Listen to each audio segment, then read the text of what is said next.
This channel does not promote any violent, harmful, or illegal activities. All content provided by this channel is meant for an educational purpose only. ওনার উদ্দেশ্যে জানিয়ে রাখি, আমি বছরে মাসে যে টাকা পাই সাম্মানিক ভাতা, আগে ৮০,০০০ ছিল, এখন ওটা বেড়ে ১,২০,০০০ হয়েছে। আমি তো ১,২০,০০০-এর ২০ পয়সাও আমি নিই না, সমস্তটাই বাংলাদেশের মানুষের জন্য খরচ করি।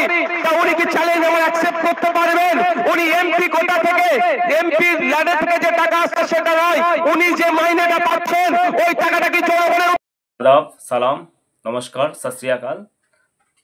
অল ইন ওয়ান ইউটিউব চ্যানেলে তোমাদের সকলকে স্বাগত। তো বন্ধুরা, আজকে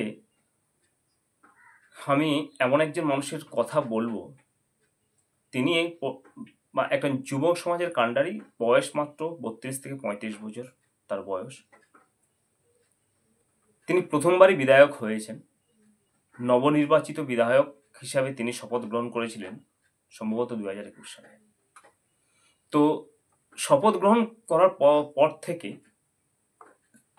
বাংলার যুব সমাজ তথা আবাল বৃদ্ধ বনিতা বা পিছিয়ে পড়া ব্যক্তিবর্গ মানুষের জন্য তার যে কন্ট্রিবিউশন, অবদান, সেটা অনস্বীকার্য।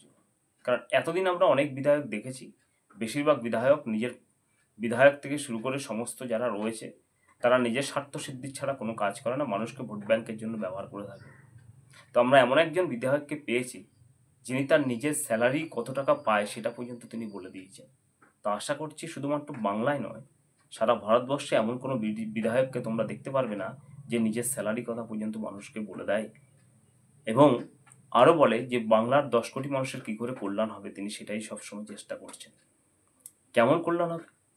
তিনি কথা বলেন যে তার দলকে কেউ ভোট দিক আর না দিক সেটা মানুষের ব্যক্তিগত ব্যাপার, কিন্তু অন্যান্য দলের যে সমস্ত সাপোর্টাররা তারা যাতে একে অপরের সঙ্গে কোনো মারপিট, অশান্তি, ঝামেলা বিদ্বেষ না করে, সেক্ষেত্রেও তিনি সবাইকে কিন্তু অনুরোধ করেছেন এবং সমস্ত দলের মানুষকে একসাথে, নিচুতলার মানুষকে বিশেষ করে ভ্রাতৃত্ববোধ বজায় রাখার জন্য অনুরোধ করেছেন। কারণ উঁচুতলার নেতারা এই নিচুতলার যে সমস্ত কর্মীদেরকে ইউটিলাইজ বা ব্যবহার করে ভোট ব্যাংকের রাজনীতি করে তারা ভোটে জিতে এবং তাদের নিজস্ব পকেট ভরায়, তাছাড়া আর কিছু না। আর ওইদিকে নিচুতলার কর্মীরা একে অপরের সঙ্গে মারামারি, হানাহানিতে জড়িয়ে পড়ে। তো আমরা এমন একজন বিধায়ককে পেয়েছি যিনি সবসময় মানুষের কল্যাণের কথাবার্তা বলে এবং তিনি বলেন যে সবাই একসাথে সমবেত হয়ে ভ্রাতৃত্ববোধ বজায় রেখে চলতে। তো এই যে বিধায়ক, যার কথা আমি এখনও তার নাম নেইনি, আপনারা অবশ্যই আমি কার কথা বলছি আপনারা বুঝে গেছেন। কারণ বর্তমানে পশ্চিমবাংলার প্রায় 94 থেকে 95% মানুষ এই আমাদের তারুণ্যের প্রতীক, নবজোয়ারের প্রতীক এই বিধায়ক অর্থাৎ নওশাদ সিদ্দিকী ভাইজানকে ভালোবাসে। তার মতো জনপ্রিয় বিধায়ক বর্তমানে কেউ নেই। আর একটা কথা বলি, কেন তার এই কথাটা আজকে বলছি, তিনি একজন পীরজাদা এবং তার পরিবার থেকে শুরু করে তার পূর্বপুরুষ সকলে কিন্তু এই দেশের জন্য স্বাধীনতা সংগ্রামী ছিলেন এবং দেশের জন্য জীবন উৎসর্গ করেছেন। এবং তিনিও কিন্তু আজকে পশ্চিমবাংলার ১০ কোটি মানুষের জন্য আপ্রাণ চেষ্টা করছেন ১০ কোটি মানুষকে এই যে একটা ট্র্যাপ, শহর অঞ্চলীয় বিশেষ করে কলকাতার বাবুদের, এসিতে বসা বাবুদের একটা ট্র্যাপে পড়ে গ্রামের মানুষদের জীবন হারায়। এমনকি শুধুমাত্র অপোজিশন নয়, শাসক দলের বেশিরভাগই দেখছি আমরা প্রায় এই ৮-৯ দিনে প্রায় শাসক দলের ৫ থেকে ৬ জন কর্মী একে অপরের সঙ্গে বিদ্বেষ করার ফলে প্রাণ গেছে, গোষ্ঠী দ্বন্দ্বের ফলে বন্ধুরা। তো সেই ক্ষেত্রে তিনি কিন্তু এই একমাত্র বঙ্গের ১০ কোটি মানুষের কাণ্ডারি।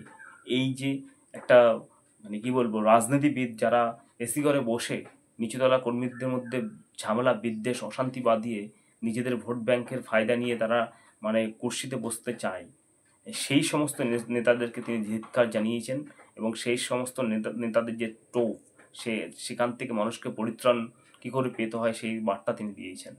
সবথেকে বড় কথা হচ্ছে কি, তিনি যে মায়নাটুকু পায় এখন বর্তমানে একটা বিধায়কের পশ্চিমবাংলা ১,২০,০০০ টাকা বা ১,২০,০০০ টাকা, সেই মায়নাটুকু তিনি নিজের জন্য কিচ্ছুই রাখেন না, সমস্ত কিছু কিন্তু জনকল্যাণের জন্য তিনি দান করে দেন। এইটাই হচ্ছে বন্ধুরা বিধায়ক। এমন কোনো বিধায়ক পাবে? খুঁজে দেখাও আমাদের 294খানা বিধায়কের মধ্যে যে নিজের স্যালারিটুকু নিজে কোনো কিছুই নেয় না, সারা মাস তিনি সবথেকে বেশি বিধানসভায় উপস্থিত থাকেন বঙ্গবাসীর জন্য।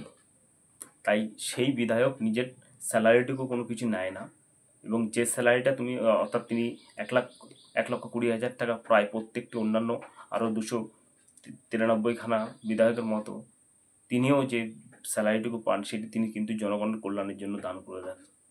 এইটা হচ্ছে বন্ধুরা বিধায়ক, তার নিজের জন্য কিছুই নেই। তাহলে এই বিধায়কই একমাত্র আমাদের পশ্চিমবাংলার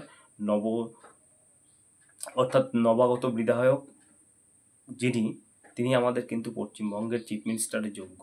কারণ এমন একটা বিধায়ককে যদি আমরা সামনে চিফ মিনিস্টার হিসাবে আমরা যদি পাই, তাহলে বাংলার এই 10 কোটি মানুষের কতটা যে কল্যাণ হবে তোমরা কল্পনা করতে পারবে না।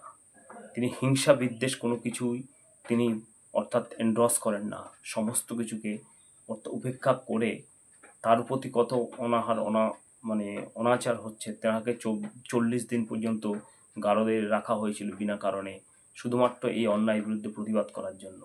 তো আমি আশা করছি সমস্ত মানুষ, বাংলার আপামর জনতা, এই যে আমাদের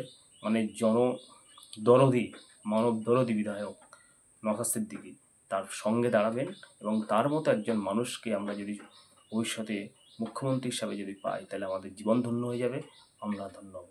তো বন্ধুরা, আজকে ভিডিওটা একটুখানি ভালো লাগলে লাইক শেয়ার সাবস্ক্রাইব করুন। ধন্যবাদ।